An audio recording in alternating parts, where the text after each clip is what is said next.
Amém, queridos? Abra a tua Bíblia comigo no livro de 2 Reis, capítulo de número 5, para a glória de Deus. Hoje nós estamos aqui representando profeticamente o mês de novembro. Eu quero dizer que eu fiquei sabendo que amanhã a missionária Fran estará aqui, pastor. É isso, né? Então, meus irmãos, eu quero te dizer que aquele que vem pós mim é mais poderoso do que eu. Amém? Nós vamos papear aqui, falar um pouco sobre a palavra de Deus. É uma palavra que por esses dias eu tive a oportunidade de ministrar lá na nossa igreja. E Deus novamente falou comigo quando o pastor ele me fez o convite. Eu tenho certeza que o Espírito Santo falará ao vosso coração em nome de Jesus. Amém? 2 Reis, capítulo de número 5, nós vamos ler o versículo de número 1, o versículo de número 10 e o versículo também de número 14, para a glória de Deus. A palavra do Senhor vai nos dizer assim: E Naamã, capitão do exército do rei da Síria, era um grande homem diante do seu senhor e de muito respeito, porque através dele ou por ele o Senhor dera livramento aos sírios. E era este homem herói valoroso. Repita comigo: herói valoroso, porém leproso. Versículo de número 10 diz assim: Então Eliseu lhe mandou um mensageiro dizendo: Vai e lava-te 7 vezes no Jordão, a tua carne será curada e ficará purificado. Versículo de número 14 diz assim: Então desceu e mergulhou no Jordão 7 vezes, conforme a palavra do Senhor Deus, e a sua carne tornou-se como a carne de um menino, e ficou purificado. Amém, queridos? Você pode aplaudir ao Senhor por esta palavra? Em nome de Jesus. Louvado seja o nome do Senhor. É uma palavra muito conhecida, talvez todos os irmãos já ouviram falar sobre Naamã, mas eu tenho certeza que a palavra do Senhor, ela se renova a cada manhã, e o Senhor ele vai falar conosco nessa noite, para a glória de Deus. Amém? Quando nós pensamos no povo de Israel, nós vemos que o povo de Israel, eles passaram por alguns cativeiros. O povo de Israel, ele era um povo infelizmente desobediente, como muitos de nós às vezes somos, não é verdade? O povo de Israel ele foi afligido pelo Egito, o povo de Israel foi afligido pelos midianitas, o povo de Israel foi afligido pelo povo assírio, o povo de Israel foi afligido pelo povo babilônico. E por quê, pastor? Porque o povo de Israel não aprendeu com o Egito. Quem não aprende com o Egito, vai para a Síria. Quem não aprende com a Síria, vai para Midian. Quem não aprende com os midianitas, vai para a Babilônia. Irmão, então já quero nessa noite dizer a você: aprenda com aquilo que o Senhor ele está fazendo na tua vida, em nome de Jesus. E em uma dessas viagens, em uma dessas afrontas, em uma dessas prisões que Deus ele permitiu que o povo de Israel passasse, eles pegam uma menina israelita e eles levam ao palácio, à casa de Naamã. E quem era Naamã? Naamã ele não era nada menos e nada mais do que o chefe do exército do rei da Síria. Um grande exército, um poderoso exército, um exército que tinha poder bélico, um exército que também tinha brutalidade, era cruel. Naamã, o teu nome significa agradável, mas por mais que o teu nome signifique agradável, nem tudo aquilo que reluz é ouro, não é verdade? Por mais que o nome dele fosse agradável, era bem distorcido aquilo que significava o teu nome. Nós sabemos que na cultura israelita o nome tem muitos princípios, muitos significados, muitas características. Mas o nome de Naamã significava agradável, porém ele não era tão agradável. Ele era alguém que fazia parte, não só fazia parte do exército, mas porque fazer parte do exército da Síria já era um grande privilégio. Agora ser comandante do exército era mais privilégio ainda. E que exército era esse? Era um exército que tinha muita brutalidade. Ele era um exército que levava as pessoas cativas.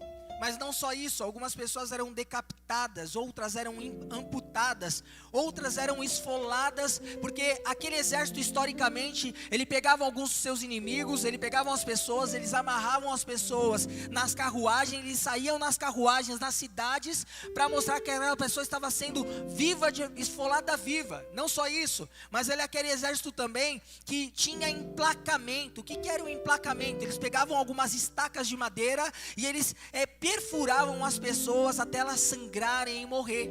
É por isso que Naamã, por mais que significava agradável para o teu povo, para o povo inimigo, ele não era tão agradável assim.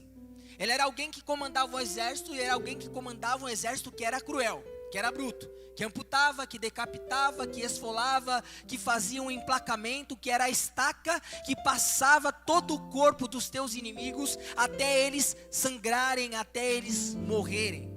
Qual que era o benefício também de Naamã? Naamã, ele era chefe, ele era comandante do exército do rei da Síria. Então, ser comandante do exército do rei da Síria tinha alguns privilégios também. Qual eram esses? Ele tinha acesso direto ao rei.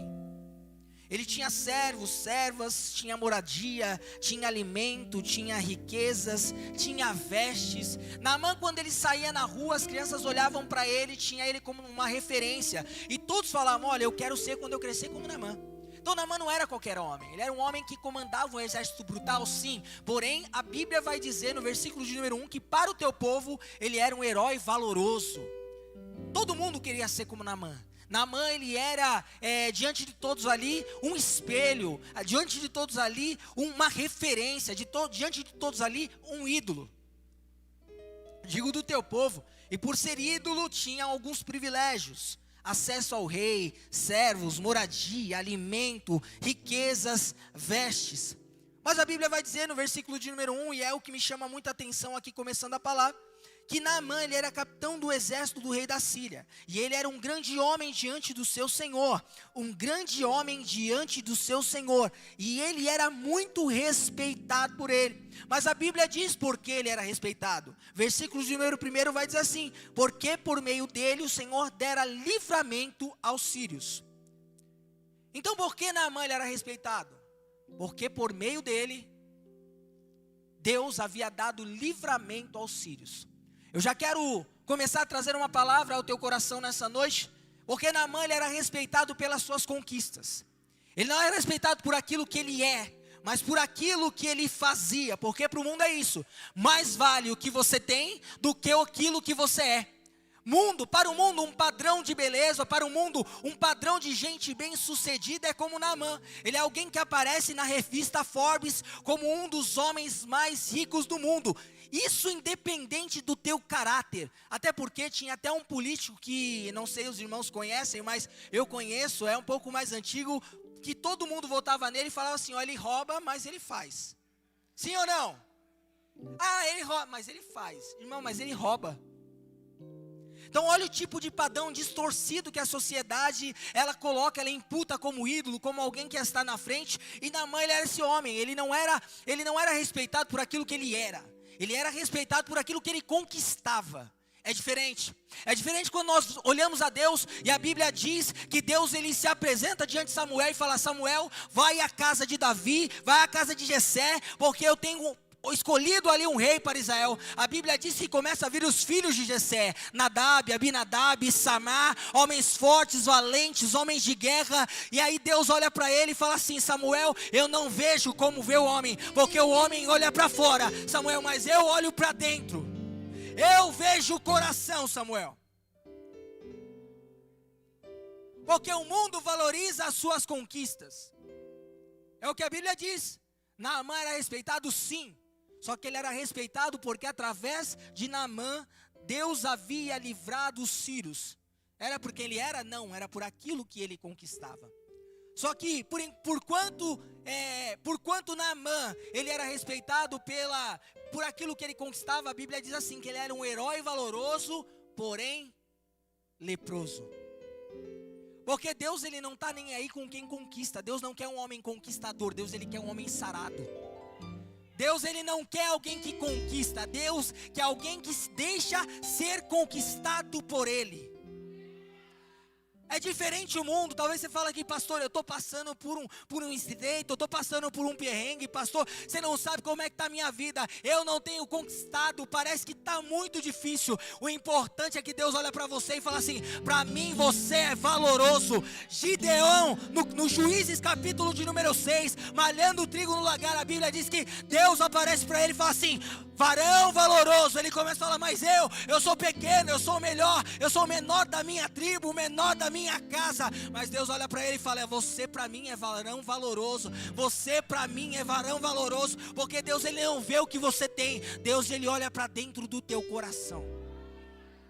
Porque Naamã ele era respeitado pelo seu senhor, pelo teu rei, pelas suas conquistas, mas Deus não está nem aí com as suas conquistas. Deus, Ele permite que você conquiste sim. Deus, Ele permite que você alcance sim. Porque Deus, Ele faz isso diante de vários homens de Deus, diante da Bíblia toda. Mas é com Davi quando ele peca, e a Bíblia diz que o teu pecado é revelado, e aí ele salmodia, escreve o Salmo de número 51, e ele vai dizer: cria em mim, ó Deus, um coração puro, e renova em mim o espírito reto. Não retires de mim o teu Santo Espírito, e não me lance fora da tua presença. Em outras palavras, Davi estava querendo dizer assim: olha, tudo que até hoje eu conquistei, nada se compara à tua presença, Senhor. Nem os meus carros, nem os meus cavalos, nem os meus servos, nem as minhas riquezas, nem o meu ouro, nem a minha prata, nem o meu bronze, nada se compara à minha riqueza, nada se compara à tua presença. Pode tirar de mim tudo que eu tenho, mas não retire de mim o teu Santo Espírito. Naamã, ele era visto pelo seu Senhor não por aquilo que ele era, mas por aquilo que ele tinha. Mas a Bíblia diz: diante do rei, homem, herói valoroso. Diante de Deus, leproso. Deus está dizendo nessa noite que Ele veio aqui sarar feridas. Eu vim aqui nessa noite para dizer que Deus, Ele é um Deus que ainda sara feridas. Quando eu cheguei aqui ainda em dúvida daquilo que eu ia pregar, eu falei: Deus, mas essa palavra, esses dias eu preguei essa palavra ou não, Senhor? Aí eu falei com o pastor Edson, ele olhou para mim e falou: pastor, nós estamos em um ano, lá em Levítico, onde diz que o fogo do altar não vai se apagar. Só que para o fogo do altar não se apagar, feridas precisam ser saradas. A Bíblia vai dizer que lá quando Elias, ele sobe ao Monte Carmelo, antes do fogo descer, ele restaura todo o altar. Deus está dizendo: este ano de 2024 é um ano de altar restaurado para a glória de Deus. Um grande homem diante dos outros, um leproso diante de Deus. Repita comigo: um grande homem diante dos outros, mas um leproso diante de Deus. Deus, Ele conhece o nosso interior, irmãos. Um terno pode encobrir algumas coisas, um bom sapato, até mesmo uma Bíblia, mas Deus, Ele conhece o nosso coração. Então é verdade que quando Deus, Ele olha aqueles homens dando tudo aquilo que eles tinham e sobravam, a Bíblia diz que do nada veio uma viúva que tinha apenas 2 moedas, colocou as suas moedas. A Bíblia diz que Jesus olha para os discípulos e fala assim para eles: olha, aquela mulher deu tudo, deu mais do que todos os outros. Como assim? Porque ela não deu aquilo que sobrava, mas ela deu tudo aquilo que ela tinha. Porque mais vale aquilo que está por dentro do que aquilo que mostramos por fora. A Bíblia diz que o Senhor, Ele dera livramento ao povo dera livramento aos sírios. O Senhor, Ele dera livramento aos sírios. É interessante você parar para pensar, porque um dos livramentos que Deus dera aos sírios foi contra o próprio povo de Deus. Se fosse mentira, a Bíblia não diria que ele entrou lá, ele pega uma menina israelita e ele leva para viver na Síria. O povo sírio era diferente do povo babilônico, tá? O povo babilônico, ele tinha uma cultura de quando ele aprisionava as pessoas, eles levavam para a Babilônia. Isso é verdade, porque a Bíblia vai falar sobre Ananias, Misael e Azarias, que é Sadraque, Mesaque e Abednego, sobre Daniel. E a Bíblia vai dizer que os babilônicos, eles faziam a seleção das pessoas. E aí eu ouvi esses dias da minha pastora: se até o babilônico seleciona a pessoa, por que a gente anda com qualquer um? Até o babilônico seleciona com quem vai andar. E era isso que eles faziam. Então eles pegavam as pessoas e eles levavam para a Babilônia. Diferente dos sírios. Os sírios e os assírios, eles pegavam as pessoas e eles misturavam as pessoas. Então, se você, por exemplo, mora no sul e ele conquistou outra cidade lá no norte, ele vai pegar a pessoa do sul e coloca no norte, a pessoa do leste e coloca no oeste. Por que eles faziam isso? Para enfraquecer as culturas. Você já viu, por exemplo, o povo asiático? Normalmente, irmãos, assim, 90% do povo asiático, japonês, chinês, eles casam com pessoas da mesma cultura. Eles casam com pessoas da mesma religião.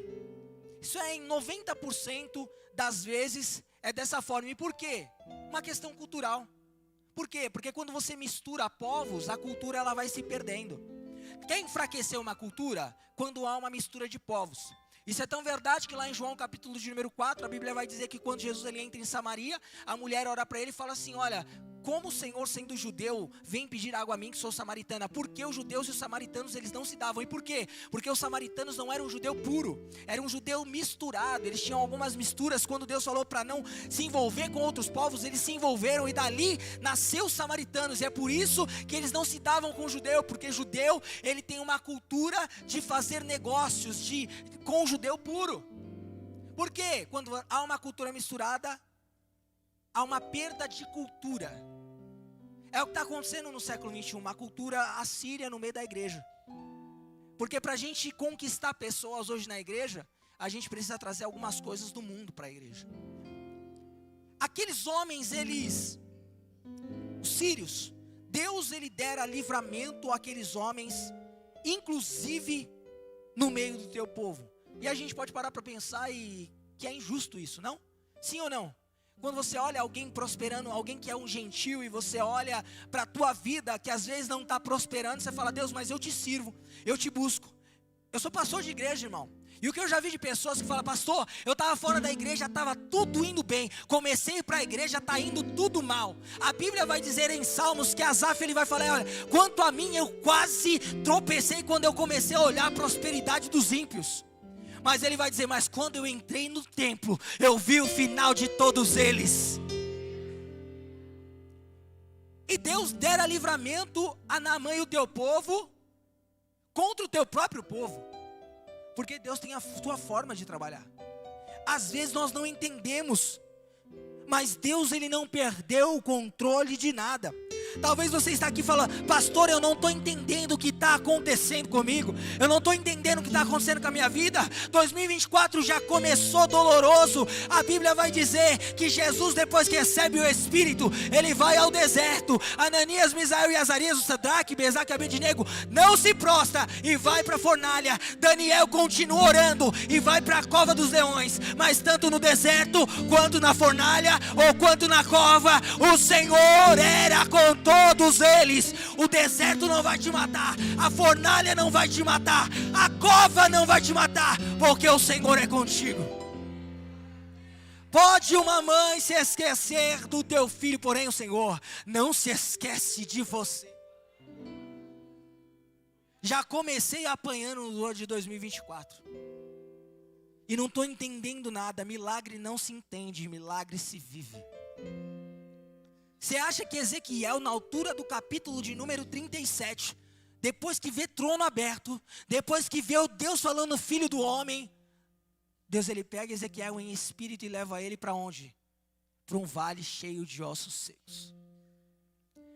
E por que no vale cheio de ossos secos Ezequiel prospera? A Bíblia diz que o exército se coloca de pé. E por quê?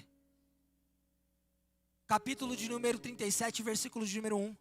E Deus me levou em espírito. Ezequiel só venceu porque ele era espiritual, irmão. Ezequiel só venceu porque ele foi levado em espírito para um vale.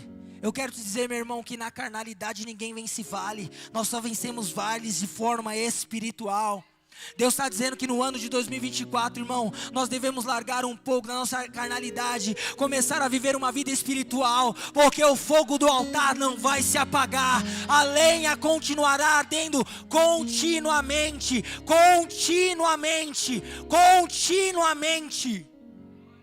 em nome de Jesus. Pastor, eu não estou entendendo, irmão, não precisa entender, precisa viver.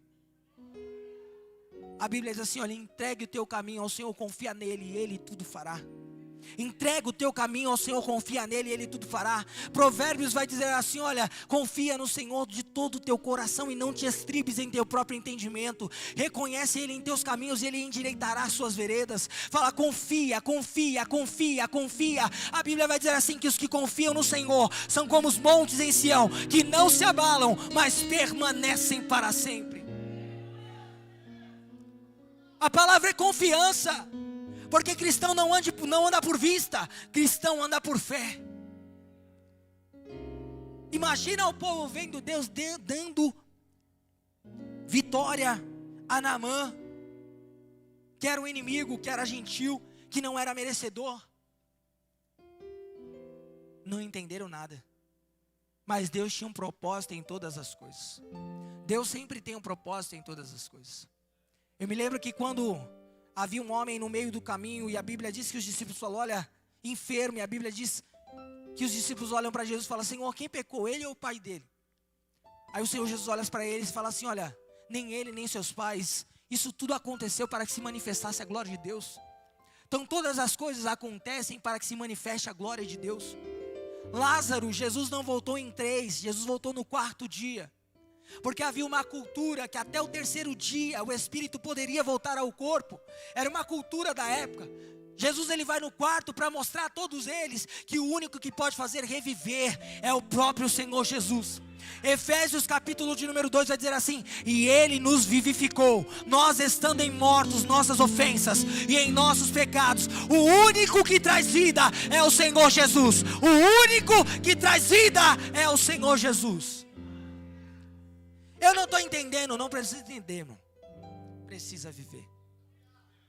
Um homem de guerra, líder do exército, herói valoroso, a qual Deus tinha dado livramento ao teu povo através da vida dele. Porém a Bíblia vai dizer que ele era leproso. E que doença é essa? Atualmente ela é conhecida como hanseníase. É uma doença infecciosa crônica, causada por uma bactéria. Afeta principalmente a pele, os olhos, o nariz e os nervos. Só que pesquisando um pouco sobre a lepra, ela é uma bactéria que ganha uma proporção interna, mas que acaba se manifestando do lado de fora. É uma bactéria que ganha uma proporção interna, mas que acaba se manifestando do lado de fora. Talvez você está aqui e você fala, pastor, eu lido com tanta pessoa ranzinza, mal amada, pessimista. É uma lepra que está crescendo por dentro e que está se manifestando do lado de fora. Eu vim falar aqui sobre sarar feridas. Talvez você é aquela menina que profetiza e que fala, Naamã, olha, existe um que pode te curar. Mas talvez você está do lado de Naamã. É uma pessoa amarga, uma pessoa ranzinza, uma pessoa mal amada, uma pessoa que não abre um sorriso. E eu quero dizer, irmão, crente que não ri veio com defeito de fabricação. Tudo é pessimista, nada dá certo, não tem otimismo em nada. Que é isso, pastor? É uma lepra que precisa ser sarada. Não confia em ninguém, não delega a ninguém, não tem amigos, por quê? Porque é uma lepra que precisa ser sarada. Eu não te julgo.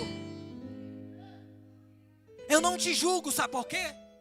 Porque às vezes aquele que tem uma ferida interna e que não confia em ninguém, é porque um dia já confiou e já foi decepcionada.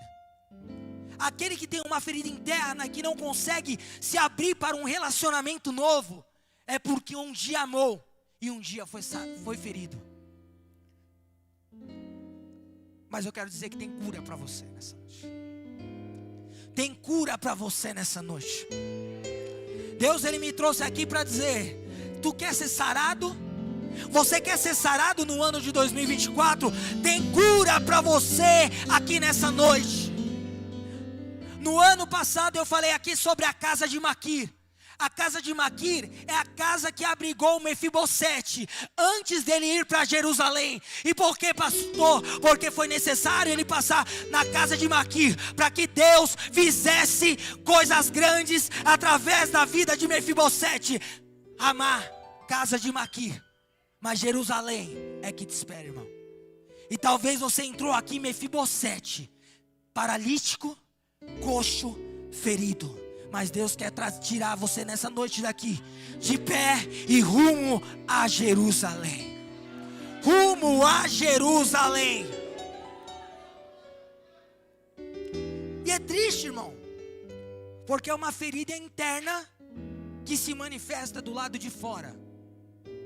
Qual que é o tratamento hoje em dia para a lepra? 2 tratamentos normalmente são indicados. Um deles é um coquetel de medicamento. E o outro é isolamento social. Por quê? Porque a lepra é infecciosa. E quando você está próximo de pessoas e tem lepra, as pessoas automaticamente acabam pegando também aquela lepra. É por isso que uma pessoa que tem lepra tem que ir para o leprosário, tem que ficar isolada, porque ela acaba sangrando nas pessoas que não feriram a ela. Eu não sei você, mas eu já andei muito com pessoa pessimista, irmão. Pessoa que não acreditava, pessoa que não glorificava e não era grata em absolutamente nada. Daqui a pouco você se vê na mesma situação, sendo pessimista, ingrato e que não acredita mais em nada. É verdade ou é mentira? É verdade, irmão. Você anda com pessoas que as pessoas são tristes, são angustiadas, são deprimidas, não confiam em ninguém, tudo para ela é certo. Isso acontece no nosso meio, no meio de igrejas. Tem igrejas, irmão, que ninguém vale nada para ela, é só os de casa. É por isso que eu louvo a Deus pela Ramá que me convidou para estar aqui, irmão. Por quê, pastor? Porque isso é reino. A Bíblia diz, Jeová Nissi, significa, o Senhor é a nossa bandeira. Tudo é para a glória dele, é o reino dele. Mas há lugares que são seitas, irmãos. Que ninguém fala com ninguém, que ninguém anda com ninguém, que só eles são certos. Por quê? Porque há uma lepra lá dentro que precisa ser sarada através do Espírito de Deus. Há uma lepra que está lá dentro e que precisa ser sarada através do Espírito Santo de Deus. Por quê, pastor? Quando nós estamos com lepra, nós ferimos quem não nos... Nós sangramos em cima de quem não nos feriu. E quando eu falo de lepra aqui, eu não estou falando só de pecado, que também é uma lepra. Mas eu estou falando de passado, que às vezes tem sido lepra na tua vida. É quando nós não conseguimos avançar. É quando nós não conseguimos ir mais fundo. É quando nós não conseguimos buscar o fogo de Deus. Porque há algo no passado que ainda nos trava. Há uma falta de perdão. Há uma falta de afago, há uma falta de abraço. Deus nos apresenta oportunidades e nós não abraçamos, porque nós ficamos presos àquilo que se passou. Eu quero te dizer, o passado nós não podemos mudar, mas nós podemos mudar o nosso presente e nos projetar para um futuro vencedor. Só que isso não vai acontecer enquanto a lepra tem tomado conta do nosso coração. O que me chama a atenção aqui, em Levítico, capítulo de número 13, ele não vai tratar lepra como uma doença. Ele vai tratar lepra como uma praga. Por quê? Porque a Bíblia vai dizer que a lepra ela é uma praga. E quando você estiver curado, Levítico capítulo de número 13 da lepra, se apresenta ao sacerdote. E não se apresente ao médico. Quando a lepra vai sendo curada, se apresenta a Arão, aos seus filhos, aos sacerdotes, e não ao médico. E eu comecei a pensar o porquê. E Deus falou no meu coração, porque existem lepras que não é a medicina, não é a ciência que vai curar. Não é intervenção científica, é intervenção divina. Existem algumas lepras que o psicólogo vai te ajudar a passar. E vai doer menos, mas não vai ter cura. Porque às vezes a cura não é um livro de autoajuda. Às vezes a cura é uma ajuda do alto. Não é a ida em um médico, mas é o joelho no chão dobrado e falando: Senhor, tem misericórdia, eu preciso ser sarado, eu preciso ser curado, eu preciso ser uma nova criatura. Quando o jovem rico se apresenta diante de Jesus e fala assim: Senhor, o que eu faço para andar contigo? O que eu faço para ter o teu reino? Jesus ele fala: cumpre os mandamentos. Obedece seu pai, a tua mãe, cumpre os mandamentos. Ele fala: isso eu faço desde menino. Jesus fala para ele: então pega tudo o que você tem, vende e dá aos pobres. Ele saiu triste, porque a lepra dele era o dinheiro. A lepra é uma bactéria que ganha proporção interna, mas que se manifesta do lado de fora. E a Bíblia é uma palavra de Deus que ganha uma proporção interna e se manifesta do lado de fora.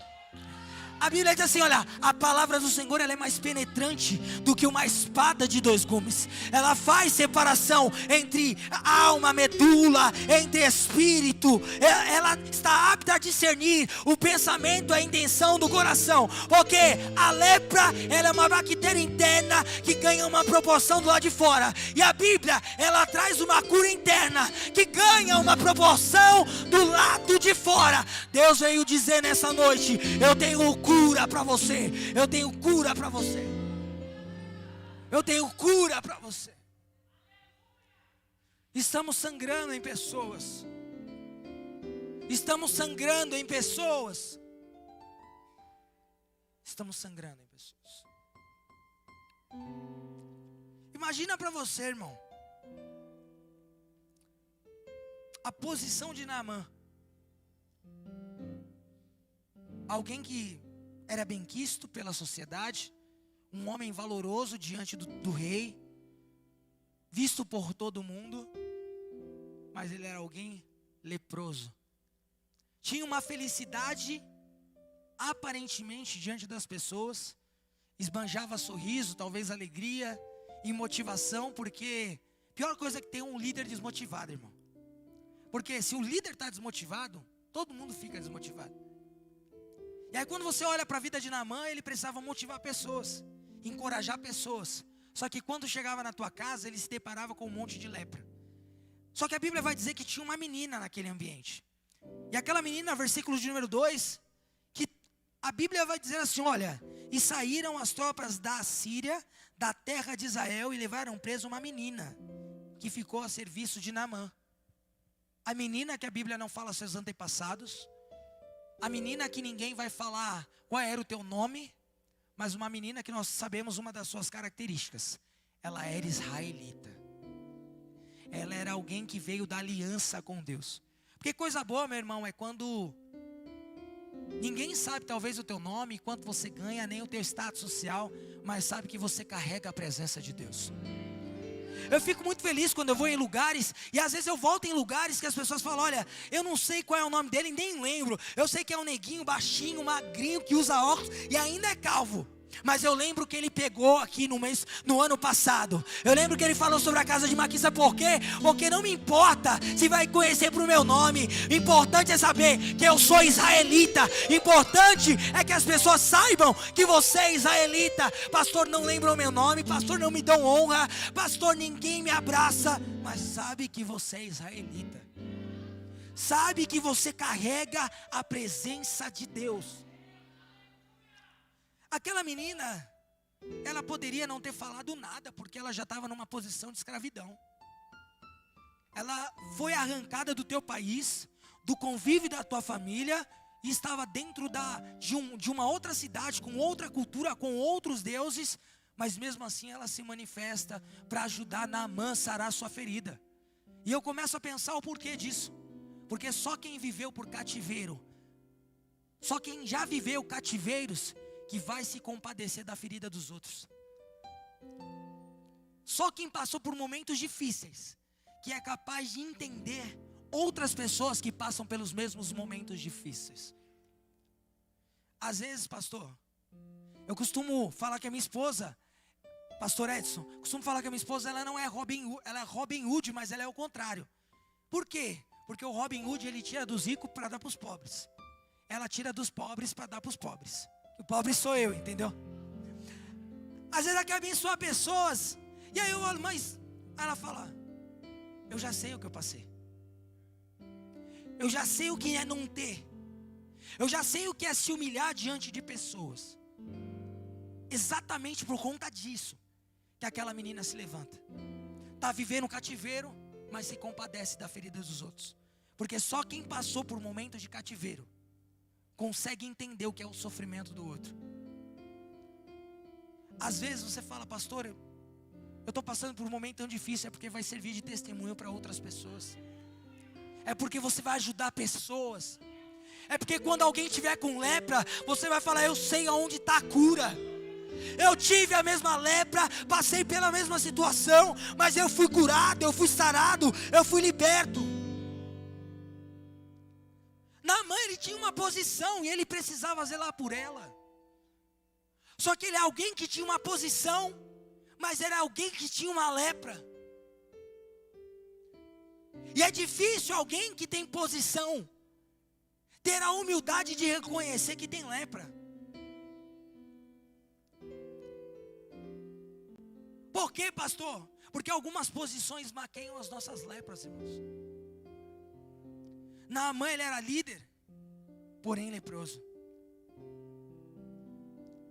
Talvez você tenha uma posição aqui nessa noite. Você é obreiro, diácono, presbítero ou até pastor. E Deus falou comigo. Quantas vezes eu tive vontade de ir lá na frente e me humilhar e não fui? Por quê? Porque eu tive que manter uma posição. Quantas vezes eu tive vontade de chorar numa palavra e não fui? Por quê? Porque eu tinha que manter uma posição. É Deus querendo me entregar a cura, e eu continuando ficando e eu querendo continuar leproso, porque tinha que sustentar uma posição. Já viu pai de família dentro da tua casa? Pai de família não chora na frente da família. Pai de família chora no banheiro. Pai de família, por quê, pastor? Talvez você é pai e mãe, e você como mãe e pai, você tem que chorar, não pode chorar na frente dos filhos. Por quê, pastor? Porque se eu me lamentar na frente da minha família, eu que sou talvez a coluna daquele lugar, o líder daquele lugar, eu vou abalar todo mundo. Só que, irmão, por mais que você tenha uma posição, você não é o maior aqui neste lugar. Tem alguém que é maior do que você. E eu não estou falando do pastor, eu não estou falando dos pastores, eu não estou falando da pastora, eu não estou falando do pregador, eu estou falando de Jesus Cristo. E então não fique preocupado em se humilhar nessa noite. O importante é que você saia daqui sarado, curado, liberto. É a falta de um abraço, é a falta de um perdão. Jesus, Ele está aqui. Ele está aqui. 2024. Deus, Ele não quer um corpo ativo. Deus, Ele quer um corpo saudável. É muito mais do que fazer. É muito mais do que me entregar. É ser curado para fazer. É ser sarado para fazer. É ser livre para entregar. Esse dia eu estava conversando com uma pessoa e a pessoa falou: pastor, eu fui conversar com fulano de tal. E eu perguntei para ela: como foi a conversa, né? Se resolveram? Pastor, você acredita que ela falou para mim de coisas de 4 anos atrás? Falei: meu Deus, que memória. Que memória. Isso é uma lepra que não foi sarada, irmão. Talvez você não se humilhe, você fala: pastor, mas eu vou pedir perdão, sou tão orgulhoso. Orgulho também é uma lepra. Porque a Bíblia diz que Jesus, sendo Deus, não teve por usurpação ser igual a Deus, mas humilhou-se a si mesmo, tomando forma de servo, e se humilhou até a morte de cruz. E por causa disso, Deus o exaltou soberanamente. É ser curado, é ser sarado. Eu vou correr aqui e já encaminhar para o fim. Naamã, ele entende que a necessidade de ser curado era maior do que a necessidade de manter uma posição. Ele entende que a necessidade de ser curado era muito maior do que as conquistas que ele tinha conseguido até então. A Bíblia diz que ele vai até o homem de Deus. E quando ele chega diante do homem de Deus, o homem de Deus fala para ele: olha, você vai ter que se banhar. O homem de Deus não, porque ele foi já achando que uma imposição de mãos ia resolver tudo. Quando ele chega lá, o homem de Deus nem aparece para ele, manda um mensageiro. Fala assim: você vai ter que se banhar no Rio Jordão. E aí ele começa a indagar e reclamar, porque ele era orgulhoso, tinha que manter uma posição. Ah, mas não tinham lagos melhores lá em Jerusalém? Não tinham lagos melhores em Israel? Que eu poderia me banhar ali? Não, é Jordão. E aí os servos dele aparecem diante dele e falam: meu senhor, Nós já viemos até aqui. Mergulha logo nisso. Irmão, você já veio até aqui. Mergulha logo nisso. Deixa Deus sarar a tua ferida. Deixa Deus curar a tua alma. Esse dia eu fui fazer uma visita e a irmã falou para mim: olha, pastor, eu não me dou muito bem com ela. Eu perguntei, por quê? Porque as coisas que aconteceram há 15 anos atrás, irmã, 15 anos atrás. 15 anos atrás, e você não consegue avançar por causa de 15 anos atrás. Pastor, mas quando eu era pequeno, pastor, mas quando eu era irmão, esquecendo das coisas que para trás ficam, eu prossigo para o alvo, para o prêmio da soberana vocação que está em Cristo Jesus. Naamã, ele vai até o Jordão, e ele mergulha. Ele poderia pegar a água, jogar nas feridas, só que o profeta olha para ele e fala assim: ó, você vai ter que mergulhar, porque feridas profundas não cura no raso. É por isso que tem que ter um ano que o fogo do altar arderá continuamente, porque nós nunca teremos feridas saradas enquanto nós estivermos no raso. A Bíblia diz que Deus, ele chama Ezequiel, no capítulo de número 47, fala assim, ó, vem. Aí ele andava, vem mais 500. Ele andava, vem mais 500. Até ele se for submergido em um rio, que ele já não poderia se controlar. Por que Naamã foi curado? Porque as águas eram milagrosas? Não. Porque as águas eram onde Jesus se batizou? Não. Porque Josué passou com o exército no meio do rio? Não. É porque ele obedeceu. Feridas só são curadas no princípio da obediência. Porque obediência gera milagre. Obediência gera cura. Eu vim aqui dizer para você, irmão, esquece o passado. O passado não vai te levar para lugar nenhum. Tem lepra? Jesus está aqui e quer sarar. Você pode se colocar de pé em nome de Jesus.